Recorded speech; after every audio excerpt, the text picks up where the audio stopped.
Hey, Brittany. Hi, Cassie. Hey, Snarkers. Welcome back to the Snarking Lot. Brittany, what's up? How's it going today? Oh, it's a day. It's a Monday day. It's Monday. We are recording this on a Monday. That is Mhm. correct. Are you in a time-space continuum as you normally are? Sure am. It's hard to Cool, hold. me too. Cool, me too. Just hanging out, chilling, having fun, being cold, all the cool things here in Wisconsin. It's amazing. All right. Well, if you're watching, you've noticed there's a third person here, and we're super excited. But if you're just hearing it, we have a third person here. We're super excited to welcome another guest to the Snarking Lot. Her name is Sarah. She's a published author. She is a book girl through and through. I may also know she's into gaming, which is just kind of a side note, but maybe we'll get into that. Maybe we don't. But the reason why we have her here today is to talk more about the power and value of writing, like through the lens of the things that she's published, her experiences also as an instructor, as a college instructor of writing, which is super unique. And her journey to publish both short stories and a novel, which we are excited to read. And we'll talk more about where that process is at because you've published, but you're republishing and all the things. So, with that said, Sarah, welcome to the Snarking Lot. How are you? Thank you. I'm happy to be here. I'm great. You're great. You're excited to be on a pod.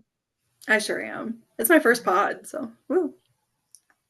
We love that. We love when we can mark that off for people. Yes. Yay! Woo-hoo. I'm doing my people who are not watching on YouTube. I'm putting my hands under my chin. I'm smiling big, all fake style. Not fake because of Sarah, but just because I have to over cheese it. Amazing. All right. So, like we say, power and value of writing. Um, Brittany and I, different, consider ourselves each writers, but through different like experiences of like where we gained our experience in writing, I would say, which I think each are very different than you, Sarah, which is going to be cool. Brittany has like a master's in communication related Love material, that. we'll say. I spent time in journalism.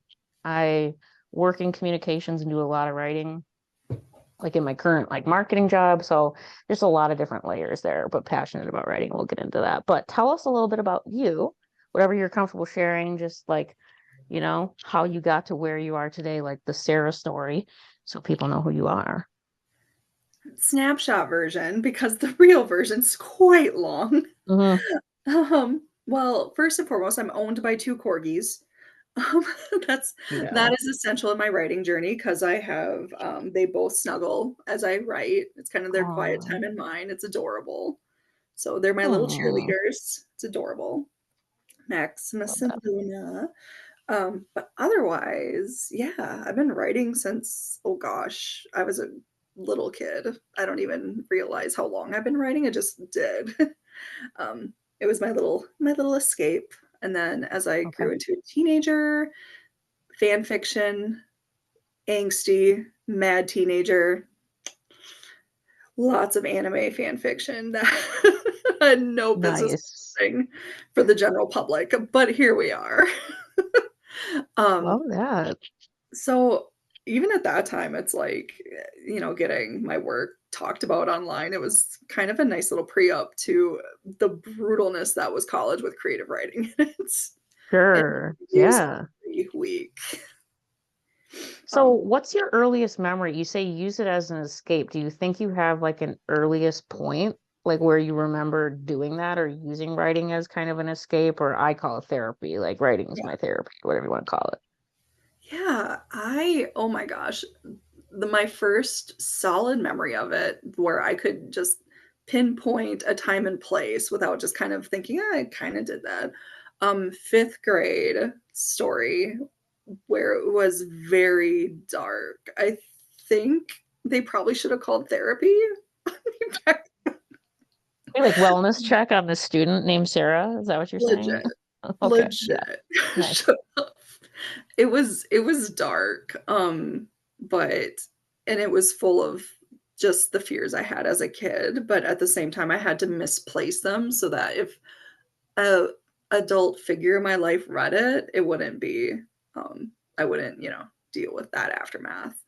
Sure. So, yeah, it was a lot of masking and at the same time exposing, kind of almost hoping someone would notice and ask, I think is kind of where Oh, but yeah, then no one did, and it was dark and it was weird. I have that sure. story somewhere Do in you really? yeah, somewhere. It is terrible, but at the time, I think it's, like, somewhere in my old schoolwork in a bin, somewhere. I remember seeing it probably within the last 10 years, and I was like, "Oh gosh, that was ugh. We're just gonna not have that exposed to the sunlight ever again." But I Yeah, didn't it's toss for it. you. It just went back in the bin, buried. Yeah. It's funny to come across those things, like even just like old artwork or stuff from when you're young and trying to like put yourself in the headspace of where you were when you created something, I think is even going through Brittany, like going through my stuff from my grandma's house after she passed. It's like you find things that they had of yours and they kept and writing some of it or art or like class projects. And it's like, what was I thinking? Like in the context of these few weeks, racking your brain for that. Super interesting. Yeah. Super interesting. You call yourself a book girl. I consider Brittany a big book gal. Um, do you think that your love of reading influenced like your gravitation toward writing? Oh, yeah.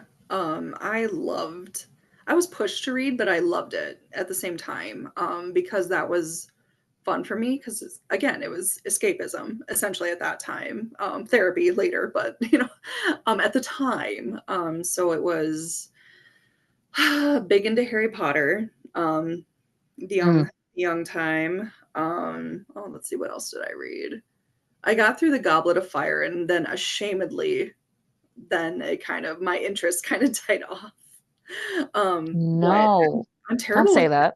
I know, I'm terrible. I'm sorry. Kidding. But Harry Potter, big in there. Yeah, I mean, I think I mentioned, like I shared with you both, that was I'm big nonfiction reader person. That's me through and through. But Harry Potter was the first like fantasy book series that made me want to read fiction. Like prior to that, it was just like reading wasn't for me. Um, Brittany, what are your thoughts on that? What has made you gravitate so much toward reading? I don't know that we've like now you're reading all the time, but has that always been the case for you or like has that Yeah. evolved over time? Fucking blame Pizza Hut. Goddamn personal pizzas and the rating Millennials can challenge. blame Pizza Hut for Oh sure. yeah. I mean, even before that, I feel like that was big in like sixth grade. Yeah. But oh yeah. I mean, I pretty much from the time I could, like I too was definitely pushed to read, but I never had a problem when they were like, okay, everybody, like kids, you gotta read like 10 books in the year. And I was like, I'll read 10 in a month. Like, my sixth grade teacher could tell you, like, I purposely did it, saved them all up.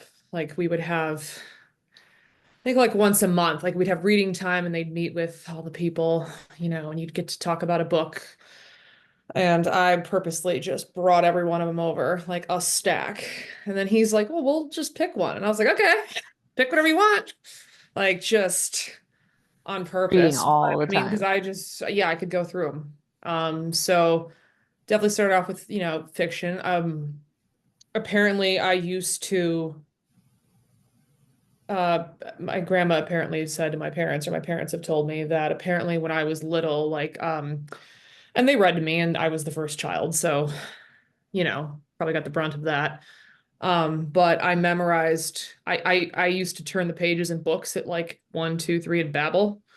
And because I pretty much had the story memorized and I memorized where you turned the page. I had no idea what was on the page, like the pictures, of course. Oh, but Talking you're like the like, fairy tales, the stuff, but I kind of sort of memorized at cute. what point in Goldilocks and Three Bears, like there was a page turn. And so I'd flip it and just sit there to myself and just babble the story like a fucking psychopath. So I don't know. I have no memory of that, but allegedly. You're That's told you but no, allegedly. definitely fiction. So Babysitter's Club, Okay. Saddle Club, so I was a horse girl.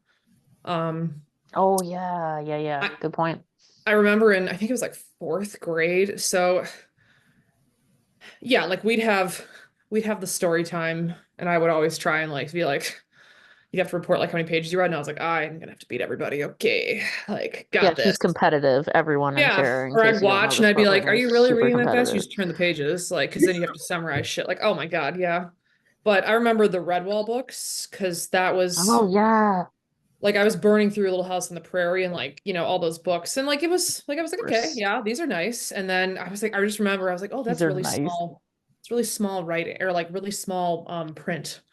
I was like, ooh, there we go. Oh So my I gosh. remember those, but definitely like Babysitter's Club, um, Saddle Yep. Club. So just trading with people, going to the library and getting like the next two or three. The Monroe Library had you could check out for 4 weeks instead of two, and they usually had more. Good Like they would point. have all the missing ones in the series, and so I'd be like, just take 10 of them with me. Here you go, and Yeah. coming out for groceries or a Pizza Hut, we'll just drop them off. Yeah, and I'm on the way back. Well, Sarah, were you in the community in which you live and where you grew up, like were you a public library visitor or were you more like the school library, like always there if you could be, or both? More school, just Okay. yeah, I wasn't really brought to the public. A couple times we did, but it was more of a school thing. I went through books fast when I did, so then like I didn't even have to worry about sorry about the dogs, but Those corgis, they're yeah, there. They're supporting you. they are. They're outside the door and yelling at their father.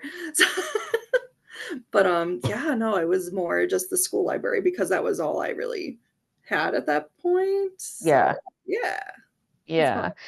The public library in our community where we grew up, I mean, was walkable from my house. So I would go on my own, when I was like old enough to go venture out on my own and, just kind of like it was safe enough to like just go do that by yourself.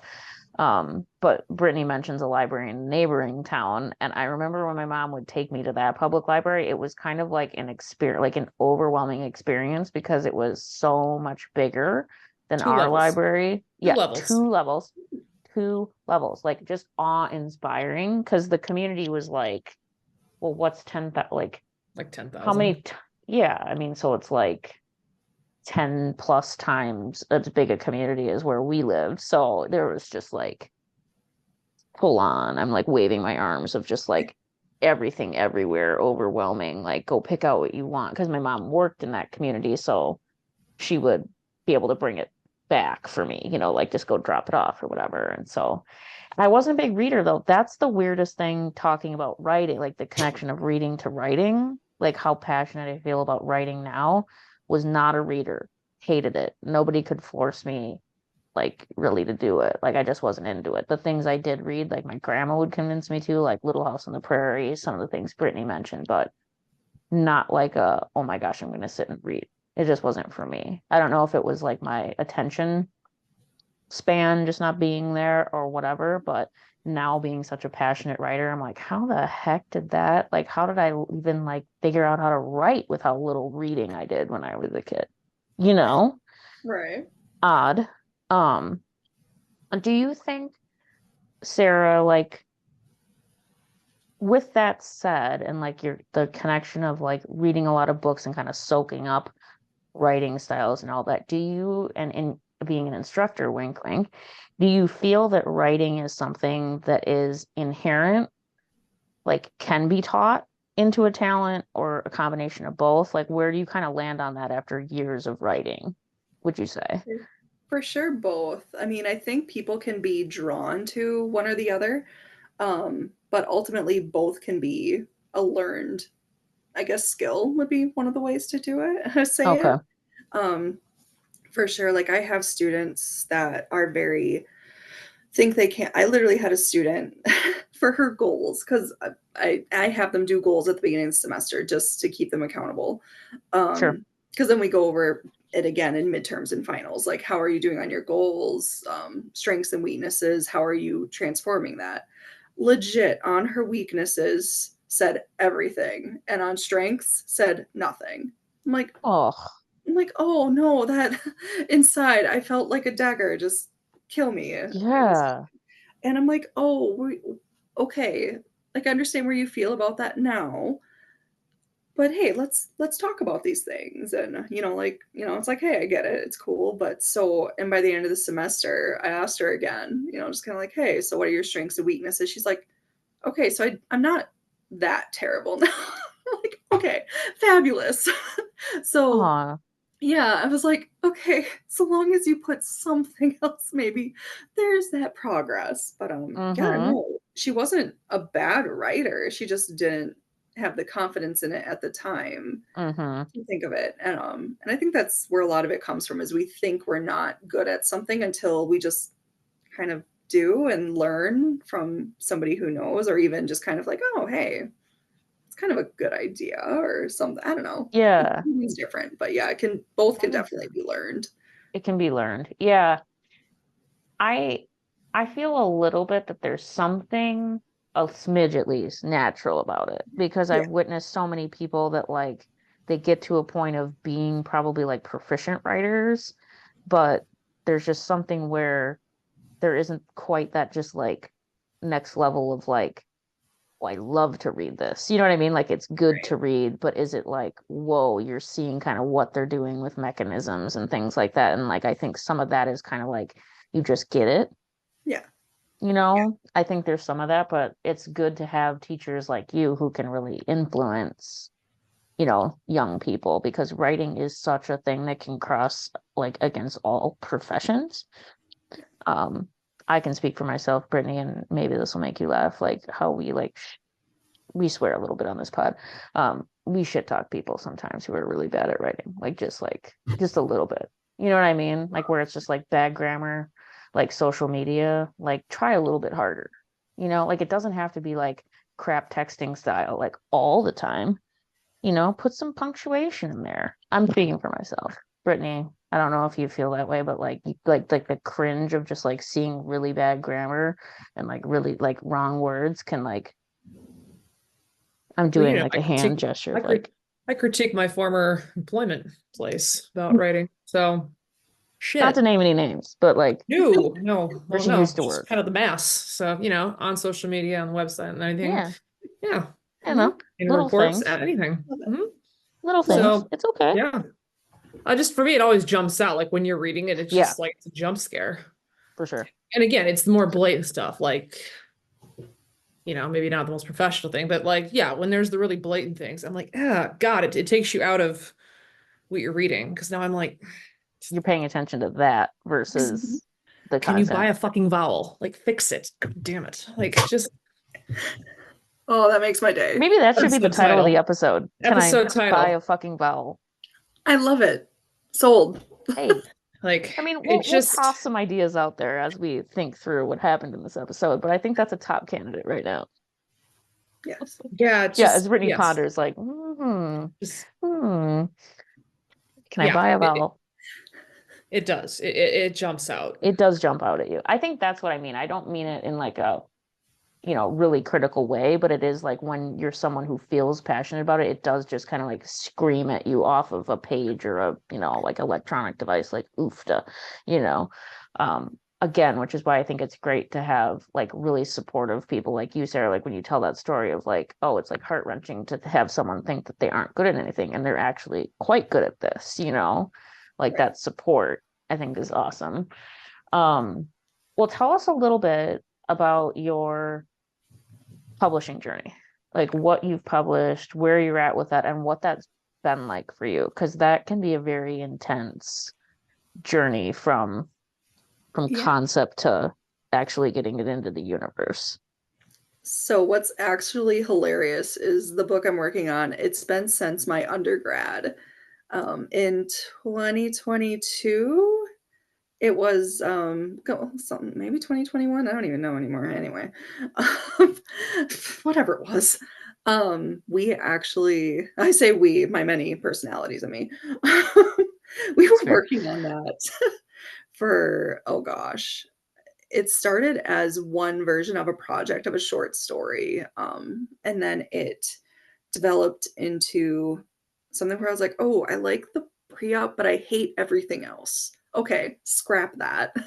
And then keep the certain elements I liked. And then so it transformed so much. It's not even the same story. but it started from just being prompted in my undergrad, and then I was like, I really like that concept. So then in my master's, I got to develop it even further, and a lot of my master's was short stories, which I had fun with that. Um, but then this idea kind of just stayed along, and I was like, okay, well, if I like it this much, I may as well just make a novel out of it. Nice. Yeah, so it was, and I always wanted to do a story more so about a journey of finding your self-worth. And so as much as it's among light fantasy and romance-esque, it's more about that personal journey, which for me is very cathartic with everything. Just with my own life journey, but with publishing wise, that's where it kind of started. Sure. So I independently published after a while. And what bites about independent publishing is you pay everything out of pocket. Mm-hmm. So to feel that strongly about a story where you pay a nice hefty sum out of pocket, Mm-hmm. it hurts inside a little bit. But it was an amazing journey. I learned a lot about myself and my lack of patience. Ha. Uh, It's a work in progress. Um, but nice. then what's nice about being independently is that it's like, you know what, you can just say it's done, even though it never feels done. But Mm-hmm. I'm the one that can say, okay, like I am done with this because I need to be. Otherwise, I'm just gonna Mm-hmm. keep stewing. Because it's like you have a thing, a project, and it's like, is it done? Like you're doing in painting or anything. I'm the same way where it's like, oh, I could just touch it up here. I could just touch it up there. And it's like, okay, I need to be done with it. Otherwise, I'm never going to be done. Um, Mm-hmm. so that was that rip the band-aid off of just, okay, it's there.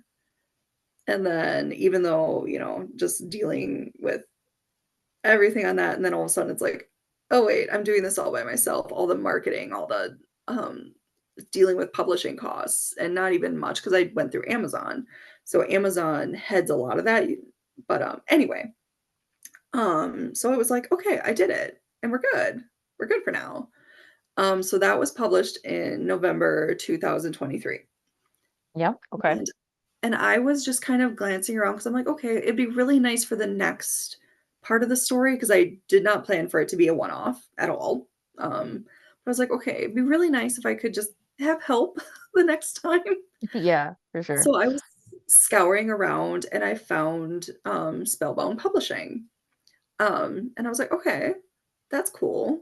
I like them. I like what they represent. Women owned, operated, Mm. uh, letting you keep your creative integrity and on the work. And I was like, oh, okay. Because with traditional publishing, normally you give up creative rights, like they officially have your rights. Mm-hmm. And that did not sit well with me on this particular story, maybe down the road, but this one, no, this was mine. Mm. All the rights with this one. So I presented it just kind of like, oh, hey, I did this independently, but I'm planning on doing more. But hey, what do you think? And then we were like, oh, shoot, they loved it. So then it very rare, this normally does not happen after you publish. It's kind of a, yeah, okay, well, we'll pick it up or whatever. And but that normally it does not picked up after it's already published. So that was kind of a, oh wait, what?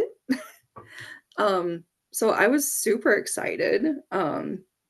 Yeah, and that was January of 2024. So it was very soon after. And after that, it was okay, like we'll bring it in. So they did like a little like a survey of it, I guess, just to see if they want to do more editing. And then we are still working on all that fun. Oh, So wow. So like a year later. Yeah. yeah, So yep. going through that journey. Interesting.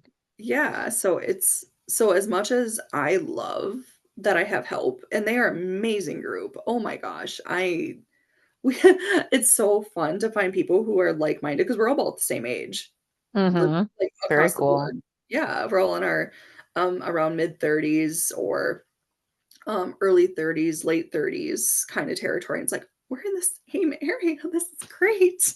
Mm-hmm. And a couple of us are teachers as well, so even more of that fun.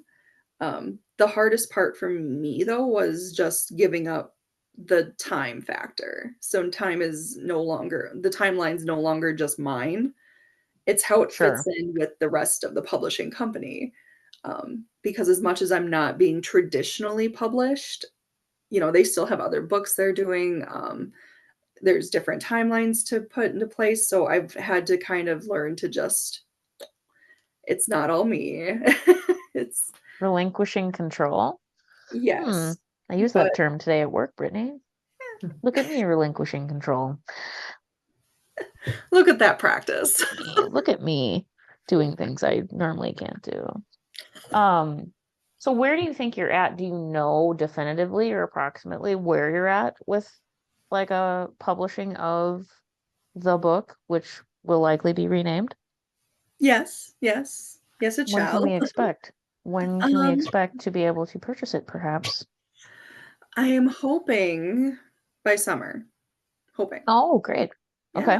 Yeah. That would be my goal. But again, I have to relinquish and it depends on editing and levels of editing. Because then I made changes to what I presented with them based on marketing and feedback. Mm, Because what I had before, it's a fun story. They said it was a great story. It just maybe simplify a couple things. Um, okay. like combine or rework the genre and some details to make it a little bit more digestible, but not don't take away the complexity, but at the same time make it, yeah, it's a weird little mix of things I had to balance. And I was like, okay, Okay. but I can do that. But I can do that because there were some characters where it's like it felt like quote unquote, because we did beta feedback, which for people who don't know what beta feedback is, it's basically they people get my book to give me feedback. I don't have to take that feedback. It's not an editor, but just kind of general overall, it's Oh, like put towards the targeted market. so kind of focus groups, kind of Yeah, essentially. essentially. Okay. Very cool. I have not Yeah. heard of that. Yeah, it's fun. So beta readers, they got to do that, and I kind of had a resounding thing with some of the elements. I'm like, okay, duly noted. So Nice. went through and noted things I agreed with, things like, oh yeah, yeah, that could change, and that's not so bad. And so yeah, just kind of switched a few things, talked to the marketing just to see, hey, what do you feel about this book? Like, what it is it easy to sell? Because essentially, the easier it is to explain, the easier it is to sell. Of course. It's that kind of math. So then I was like, okay, and they're like, well, there's a couple things here, and yeah, and I was like, oh, sweet. So we came up with a plan, things that I agreed with, which was amazing because it wasn't done without me knowing. I completely consented to all of the changes. Oh, that's fantastic. Because it sounds like it's really like you're saying you're really personally attached to this story, right? Like it's fantasy and whatever, but it's kind of like connected to your personal story and like your journey. So to Yeah, have it be like you consented to everything feels like it's kind of like symbolically you would want that, right? Like like yeah, making sure that, it's exactly what you're envisioning because it's so close to you. yeah. Yeah. And that was really important to me from the get-go. I did not want to relinquish that say over the Yeah. story, and they are very respectful. And they actually just rebranded not too long ago, so now they're known as Folio Unbound.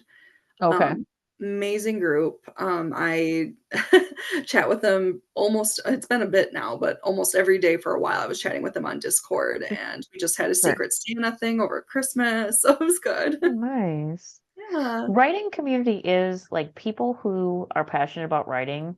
I find even just like people at work who like they're more inclined to writing, like you have a connection with them. Like it's some sort of community, no matter how loose or how broad. Like it's if you feel strongly about writing or you feel you're good at it or you feel like you want to get good at it, there's just something about that. And I don't know like how to describe it, but I was wondering too, Sarah, if you wanted to chat a little bit about, we were joking, not joking about the therapeutic qualities of writing. Like my therapy personally is writing. I can Yeah. say that confidently. Do you believe there are those qualities to writing? And I mean, you share like you feel your personal connection to the story of the novel you've written, but like, what is there to say about that? Do you feel there is something about putting words on a page Yeah. that does something for your psyche? Oh, 100%. Away from storying, actually, it was many, many years ago. I remember I was just on the verge of a panic attack. I was young, probably, oh gosh, not that I don't have them now yet, but back then it was bad. And I took a notebook and I couldn't scream, but I could just write like with so much pressure with the pen into paper, and it actually worked me out of that panic attack, which and I felt so relieved at the end of it, and I just wrote every single terrible thought that was in my brain, and it's like it went out of here and into the world, but it's something I could physically see and just have it be done with. It was really it's a very vivid memory of mine. Like, Hmm. it's just so interesting how that came up, but other than that, um, I strongly believe that just writing for personally me, some people it's a different form of art. So if they wanted to paint or anything like that, knitting, stabbing things, it's fun. I love it. I love the idea of it so much. Um, and then, but writing for me was always just a way of entering a different mindset. So not ignoring the mindset I was in, but just seeing things from a different point of view Mm, as I go through interesting. characters. Yeah, because I like to write from dual point of views, and it's really fun. And actually, they challenged us to do that a lot in college. So it's like, oh, you write a Mm. scene. Here's a story. Oh, what other character? Like, what if another character's in that scene? What would they have? And I was like, What would oh, they, that's so interesting. I feel like I cannot write fiction. Like, so I admire you because like that creative place you have to be in to think through, like I can read fiction and enjoy it, but then I try to revert, like, turn myself out of it and be like, could I create something like that? I don't think it's possible. Again, I don't know if it's like my journalism roots and like fact-based writing as like my foundation or whatever it is, but maybe that's my gravitation toward nonfiction and just the things that I do as far as writing goes. But yeah, fiction, not me. Like my husband is a published fiction writer, like, so that whole creative thing, and he's unique because he has journalism and that, and I'm like, how do you do that, um but Brittany, I'm curious from your perspective because you do have like a master's in communication and you do a lot of writing and you grant write and review grants, and like, do you write for fun? We don't talk about this much, but like, is it more of like your profession for you, and that's where that lane is? I've gone through waves where I write for fun or on my own or think about what I would do. Mm-hmm. Not lately. I haven't like journaled or anything lately because I don't want to face what's in here. So, See, now uh, that's the reverse, right? read, You don't want to see it. Uh-huh. read and stare into the void. And then, yeah, write when I have to for work or for fun to keep sharp. I look at other stuff and be like, oh, that's good. Or like, oh, can I pick out different things that could be fixed in that? Like I said, in my old place of employment, was ripe. Um, just to keep the skills up. So Mm-hmm. not, I haven't. I used to like to do it a lot, but not lately. I don't know. I think if I would ever write a book, I could go either way, but I think fiction, I would have to do it off of, I would have to somehow tie it into something I know or Okay, like experience. like an experience or something and base it off of that, or what do you mean by that? Yeah, like an element of me or something, but then totally make it not like in a completely different setting Okay. or something I know about from somebody else or something. Sure. Yeah, I don't think I'm capable of it. Seriously. Like Brittany knows this. Like I've started very cursory, like a nonfiction memoir type book that's like the experience, like the mental health experiences of my mother and our family, like with her mental health and those things.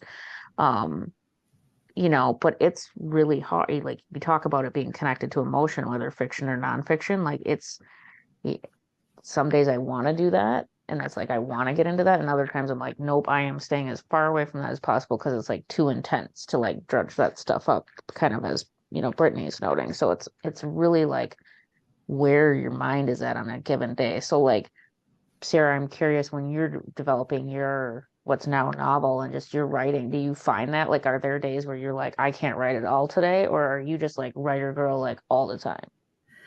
Yeah, I should get into just I've heard well, okay, backing up. I have a lot of thoughts on it. There's a lot that's He's like, flooding. there's too many thoughts for me to even quantify how many. I'm backing up. So for me, for the health or non-health of my mentality, I kind of tend to dissociate as I write to keep that distance. Because if I'm doing, obviously the characters are not me. There's pieces of me, but they're not me. So that's kind of that I'm almost looking from a third party perspective, even though I write in first person. So it's almost like I'm an observer in their brain instead of the one actually ticking it, which is a weird mindset, but anywho. But there was one character who I could only write a very small snippet because he is a very dark villainous character, and to be put in that mindset was so triggering. I wrote his point of view for one part and that was enough, and it's very hard for me to go back and read that because I pulled Mm. just very toxic people in my life, and I pulled that from him and into that character, and I was like, and Oh, it suits him very well. For me though, I was like, oh, we went there. Oh, but oh, wow. for it to trigger me, and because I do tend to dissociate, I was like, oh, okay, um maybe that'll get the point across that he's a really bad guy. I don't know. Or maybe I'll have it as like a bonus scene if because I'm reworking how I want to do the POV, but then like I love to go into different point of views with male characters, female characters, age groups, however it works. But this particular character was very I wrote it dissociated, but when I had to go back into it, it was very triggering. Mm-hmm. Oh, well, that came out.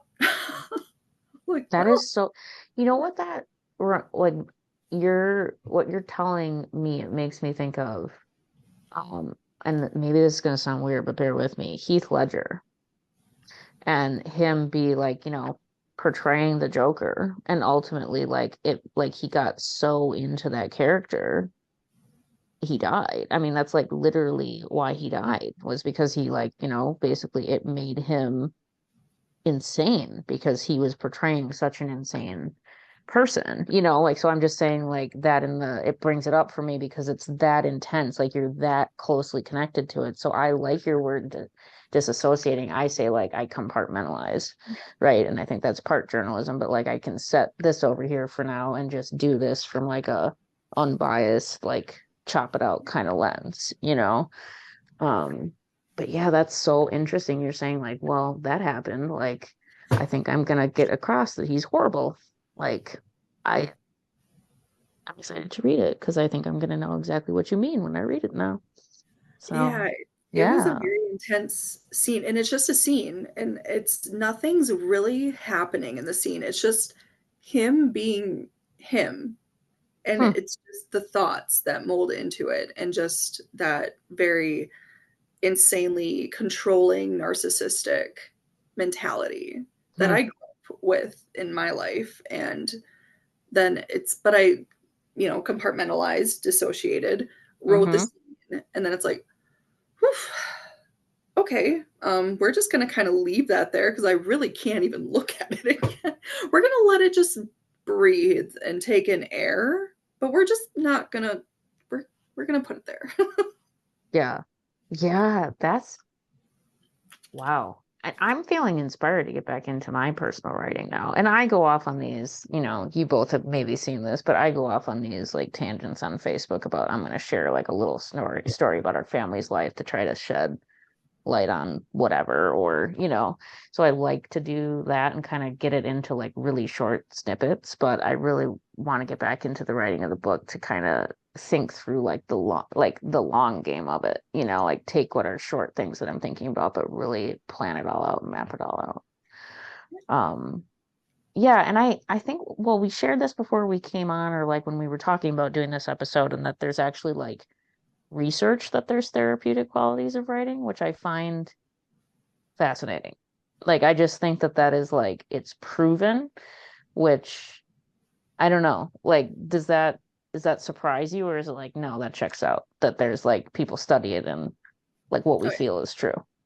It checks. It It 100%. checks. Yeah. It checks. Yeah. Brittany, did you see that quote? Like I like that. Like, although many of us might be drawn to simply eliminate the pain in our lives, those who constructively learn how to use that pain are often far healthier than those who don't.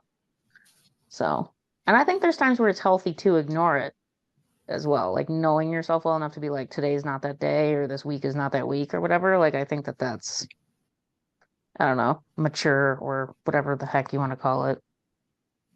Us It's so elder millennials being mature. ew. Ew. Ew. You're like, I found a group of like 30 somethings and we're all like relating, and it's like, oh yeah, we're at that point now, aren't we? Sweet. Well, do you have, like, before we proceed into our last section, and I'm going a little bit out of order on something else we're going to do, but um Brittany, I'm curious if you have any takeaways from our conversation. Like, because you're always the hot take insight gal. I think you have great insight. So I'm first wondering, do you have any big takeaways from what Sarah has shared with us? I think the nice thing about writing or reading is no one has to know. So just do it. Yeah. You know, unless you Mm, want to share it, like that can be very personal. So like going back to if you don't think you're good at it, who gives a fuck? Open a Word page, get a sheet of paper and do it, because whoever, unless you either happen to leave it out or you want to share it, like no one's ever gonna know. let's do it. I like that. See, she's so straightforward. She's so Love it. right to the point. Just get that get that fucking Word document out and just Just do it. open that little book. Oh, get that piece of Open paper. that little piece of paper. Go Whatever old you want to school. do. Go old school. What, Sarah, would you think as we conclude the main section? Like, what would you tell people about writing? I'm thinking a little bit about you connecting with your students, which I think is just a delightful thing that you shared about inspiring students, but advice for people on a journey of like, I want to get into writing, or I think I suck, or just advice for moving forward in a writing journey, whatever that may be to someone. Yeah. The first draft is the shittiest it's ever going to be. I mean, honestly, like open up that Word document, just like Brittany said, and just do it. I Just mean, do it. and you know what? If it never comes to pass, I mean, it's sometimes just a therapeutic thing, and it's sometimes just a private little joy, and it's fine. But if it ends up being something that you're like, you know what, this would actually be really cool, then it's already there. It just keep Mhm. on doing it. It's fine. You can always look at it and tell someone else to look at it or ask someone else. I mean, politely. Force it. Read this Read book. this for me now. I've done that to Brittany a Yeah, time or two. Read this for me. just do it. But yeah, just do it for you. Don't, no matter what anyone else thinks, it's you. And ultimately, everyone will have an opinion about something you do, no matter what. So just do it if it brings you any sort of joy, because life's short. If you find joy with it, do it. I mean, within limitations. Like if don't do murder, but I mean, like, like with writing, just do the thing. There's limitations. Or, Only so So much. have or litmus tests for how far you will go. if you do it, make sure it's going to make a good murder podcast someday. Yeah. Yeah. Yeah, true crime, baby. Yeah, fun. We'll take this from Snarking Lot to true crime as fast as we can get there. Mm, mhm. Snarking crime lot. That's what I'm talking about. That's elder millennial style right there. I relax by listening to true crime podcasts and watching serial killer documentaries on Netflix. You can't be any more elder millennial than that. Wisconsin's notorious for them too. I mean, come on, it's like practically our Yeah, heritage if you're we around. we grew them like it's like dairy and like Ed Gein, you know? Yup. There's a separate podcast title, not for this topic, but it's Dairy and Ed Gein. Oh. And Dahmer. And Dahmer. Oh man, there's so many. 3Ds, baby. Ugh, man. All right, so we're flowing so well that we forewent. I don't think that's a word, but I'm gonna make it up. The mental health check, which I think connects to what we've been talking about. So we always do a mental health check on this pod. It's like a traditional thing we always do in addition to a round robin. You can participate if you want. You don't have to, but Brittany alluded to it at the beginning. You're in a time space continuum. How is your mental health today? I'm here. Writing is great. Reading is great. It is. Oh, It what's wrong is. with mental with that? How about you? Me, I'm fine. Whatever. It is what it is. I made homemade pasta before I came on this podcast, as I loosely mentioned. So I've got like a drying rack full of homemade pasta from my stand mixer, which is delightful. And I've been hydrating with at least 64 ounces of water every day now for about a week, trying to right that ship. So that's helping.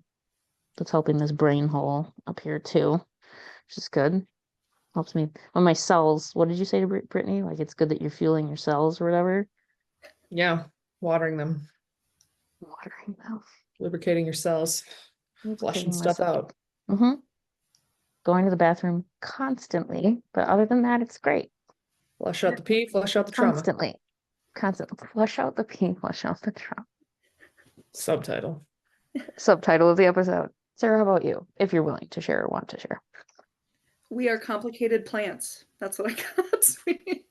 They're such complicated plants. I was like, I don't know if that's the great thing or the bad thing. Like, I'd rather be a snake though. plant, like live on the neglect part of it. Like, water me like once a month. Like, hey. Love that. Make me a snake plant if I come back in another life. Like, just thrive on awesome nothingness.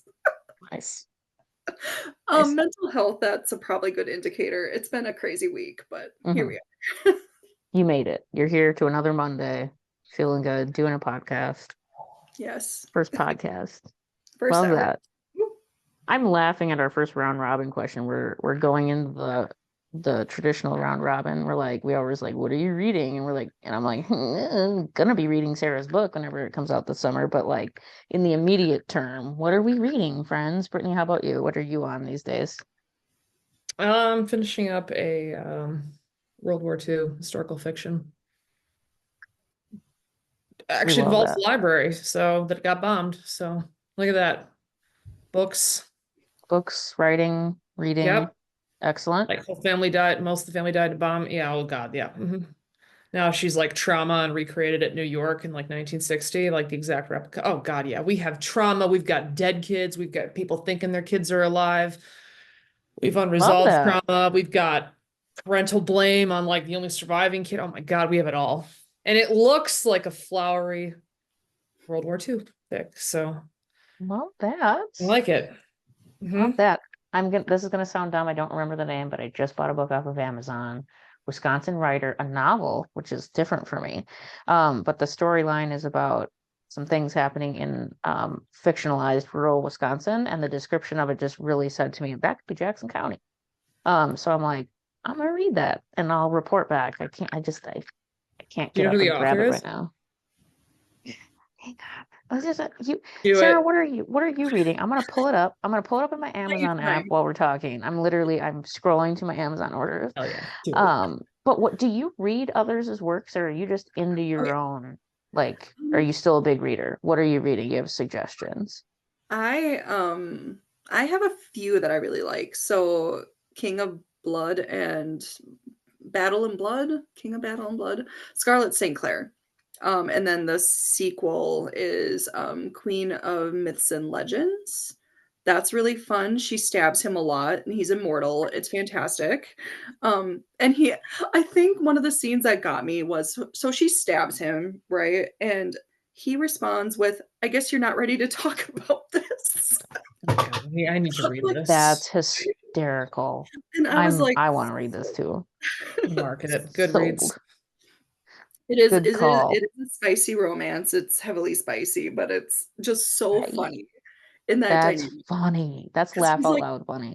Yeah.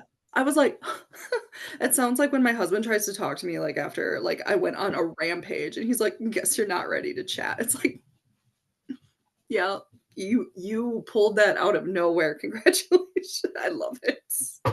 But I am reading. I'm okay. I want to read. I bought it and it's staring me in the face. To Gaze Upon Wicked Gods by Molly X. Chang. Oh my gosh. It was full of controversy when it came out, and I am Really so dying to read it. love. Yeah. Okay, I'm whatever that one where you just made us laugh. I'm for sure gonna find that one at some point. Okay, Brittany, for your reference, it's called The Funeral Ladies of Ellery County by Claire Swinarski. The brief description is armed with a crock pot and a pile of recipes, a grandmother, her granddaughter, and a mysterious young man work to bring a community together in this uplifting novel.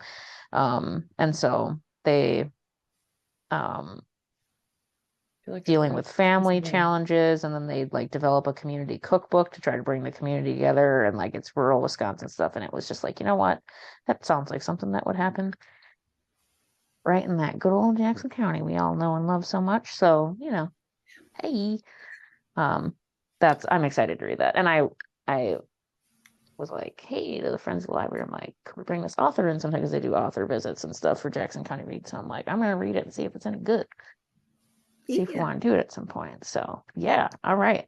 Well, that's exciting. Okay, those are great suggestions. I'm super stoked. We also talk about goals. They don't have to be big. Like just any goals you have in the immediate term, the long term, something you're working on, excited about. I'll go fast, drinking the water that I promised myself I would, and I'm walking every day, no matter how cold it is. So today I went out for 3 minutes, froze my butt off, but I was like, you know what? Going around the block and coming back. So water, walking. How about you guys? What you got going on? Not got a book on my not library to read list. The ones that I'm looking at on one of my 3 bookshelves right now. What are your goals? You reading your library books? That's what you're saying? Oh, I'm reading my library books now, but I'm reading my own books that I've got that I'm not like on my to be read list, my stack. Okay. Which again are all pretty heavy, like The Assassination of Fred Hampton. Oh, I got a book about Scottish history. That'll be fine. That'll be nice. There'll be some Fun. kilt. Love it. Sound books. Oh, I got another one somebody gave to me called Five Types of People Who Can Ruin Your Life. It's a very small book, so I'm excited for that one. I feel like I can do a lot. So again, there's probably gonna be some former brands of coworkers in there. Snap me a picture of that one. I'm intrigued yeah. for that one. Hell yeah. All right. Sarah, do you have goals? I mean, you're hanging in there. You're a busy gal between work and writing and all of the things, but Yeah, I started working out for the year, so weight loss is kind of one of those goals, just to do that fun thing. So I've been going to a trainer a couple times a week, and then yeah, just kind of getting into a better headspace to keep writing, because I kind of stopped for a minute, which is not very good timing with everything. But yeah, just kind of getting back to that headspace of, you know what, let's just dedicate X amount of time per week to writing. And so that'll be a goal, just to get that rolling again. Yeah. good for you. If you want to pop me notes every once in a while, we want to keep in touch on working out, running, whatever. If you want to just be like, hey, did you do your stuff today? Like you can like ping me and guilt trip me into making sure that I'm doing my thing too. So You got it's an it. offer that's out there. Elder millennial style, just be like, hey, did you do the thing? No. Get on it. Like I'm Shame. telling you to make me feel bad. Like I'm literally telling you to make me feel bad. Be like, you're supposed to do that. Game of Thrones style. Shame. Shame. Shame. See, perfect. Shame. Side note about Game of Thrones. We'll get there. Watching season 1 of Severance for free on the Roku channel right now, Brittany. They're giving Apple Plus TV away. Severance for free. Adam Scott. One of my favorite scenes in Parks and Rec with Adam Scott is when Amy Poehler's character gives him the gift of the Game of Thrones throne, and he just loses his shit. Have you watched Parks and Rec? It's the funniest scene ever because he's such a Game of Thrones geek, and he loses his mind because it's an exact replica of the throne. I have not, but that sounds amazing. YouTube it. It's adorable. Anyway, friendly suggestion. Okay. So our next question is, we kind of loosely talk, like take it in whatever direction you want. What's the dumbest shit you saw on the news, or just the dumbest shit you've seen, or just like the things that make you go, what, that you've seen lately? Brittany, you want to kick us off because you're Spice Gal, or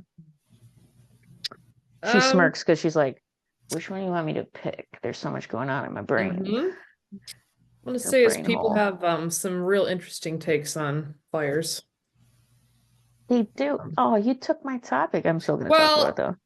You can go off. There are many, many ways this can go. So shout out to everybody I know who's out there. Everybody I think is safe so far. I know some people have had to Good. evacuate.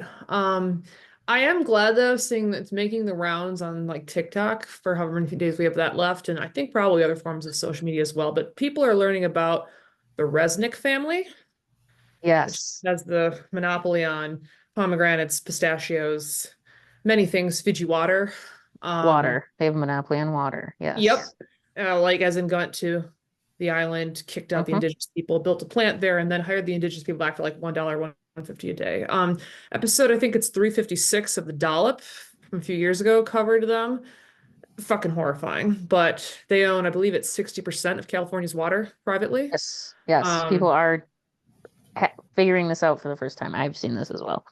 Yes. So when they talk about, one of the many causes being there's not the water ducts and everything like that. And, just from like the flooding and the things when they've just let all the water go. That's one of the many reasons they were not prepared for stuff, which by the way, after the wildfires, inevitably next time it rains is going to be mudslides. So that landlords, because people are desperate for housing. Yep. Jacking I'll leave rates. that for you then, Cassie. Yeah, it's great out there. Just that's sarcasm, by the way, in case anyone can't see my face.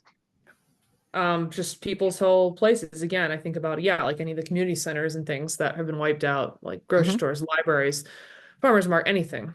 Gone. Schools, everything. It's crazy it's hard to comprehend actually how bad it is. Like you just see pictures and you don't have like the comprehensive view, right? Like, and that it's happening in America and like entire communities are just wiped out. It's crazy. So I'm going to take this as my opportunity to be like, here's my one little niche or something that I saw where I was like, yeah, that was dumb. So like a celebrity whom I love lost her home, who shall remain unnamed, in the Palisades fire. And she was raked. I shouldn't use that pun. I was going to say raked across the coals. Raked over the coals? Oops. I retract that statement. I know. Horrible. It was not on purpose, I assure you. But she put out a GoFundMe fundraiser for a family member. And arguably, if you live in California, period, in those neighborhoods, you're probably a little more affluent than the average person living in $1 million homes and things like that. But people really went at this celebrity for being like, you're really out of touch for asking money for other people's money for your own family, which I thought was just like, I know you all are desperate and all of the things, but for a community of celebrities that is typically all about the underserved and you know what I mean? Really at least act like they're champion of working class and poor and all that. I just thought it was it wasn't well thought through, I don't think, to, be asking for other people's money. Right. But fires know no income, they know no whatever, right? So everyone is being severely harmed. But yeah, I was like, please don't, because I love you. I love you. It's what she's on my shows ever. Don't do that. Randy, don't do that. So on the bright side. On the bright side? No, she's not fire. Oh God, that's another fire one. Shit.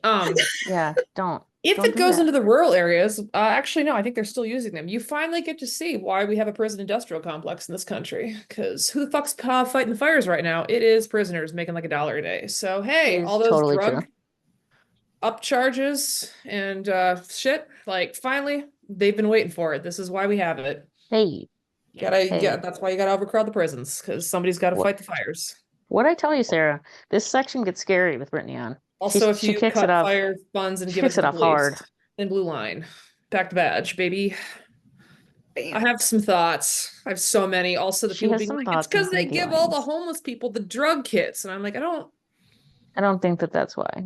I don't think that's I why. mean, they should be as well, because that gets into a whole other issue of like Sure. opioid addiction. Sure, you want to go that route, let's do it. Who the fuck do you think is prescribing it to them? But I was like, I don't think the drug kits are what sucked up all the water. Like, No, no, it didn't. Factually, it did not. no. So Factually yeah, again, speaking. as terms of also constitutional lawyers, I have a lot of wildfire and um geographic experts as well. I found out on my social media. A lot of ones I What went to high it's school with. we joked about this, Sarah, during COVID, but long before the podcast, that we had a lot of PhD level epidemiologists and constitutional law scholars on our Facebook friends list during the pandemic. Like we were learning just how astute our Facebook community Yeah. was. So what is Mhm. yours? Like you don't have to talk about anything we talked about, anything that struck you, things that make you go, anywhere you see it, whatever you want to share. Or if you're like, pass, you guys are nuts, that's okay too. No, I thought when this whole thing started and they were only naming celebrity houses Mhm. burning, I was Mm-hmm. like, I don't feel bad at all. Like, that sounds so terrible, but at the same time, I'm like, they could rebuild so easy.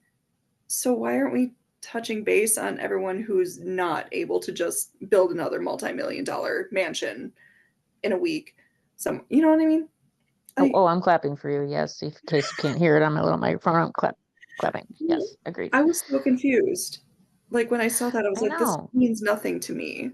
Like Well, on that level. Like the fire itself, yeah. yes, but like who they Yeah. were Who? name dropping. Oh, this famous person lost their house. This other famous person lost their house. Oh, this one did. Their $1 million mansion. Come Yeah, at one me. of In the how many? Palisades, homes are average, like median home value is $3.2 million in the Palisades. Yeah. Median. Yeah. They can Median, which do means something there's a little country. lower and quite a bit higher also. So, Yeah. And Like, it sucks because it's hey, like, yeah, it's their house full of memories.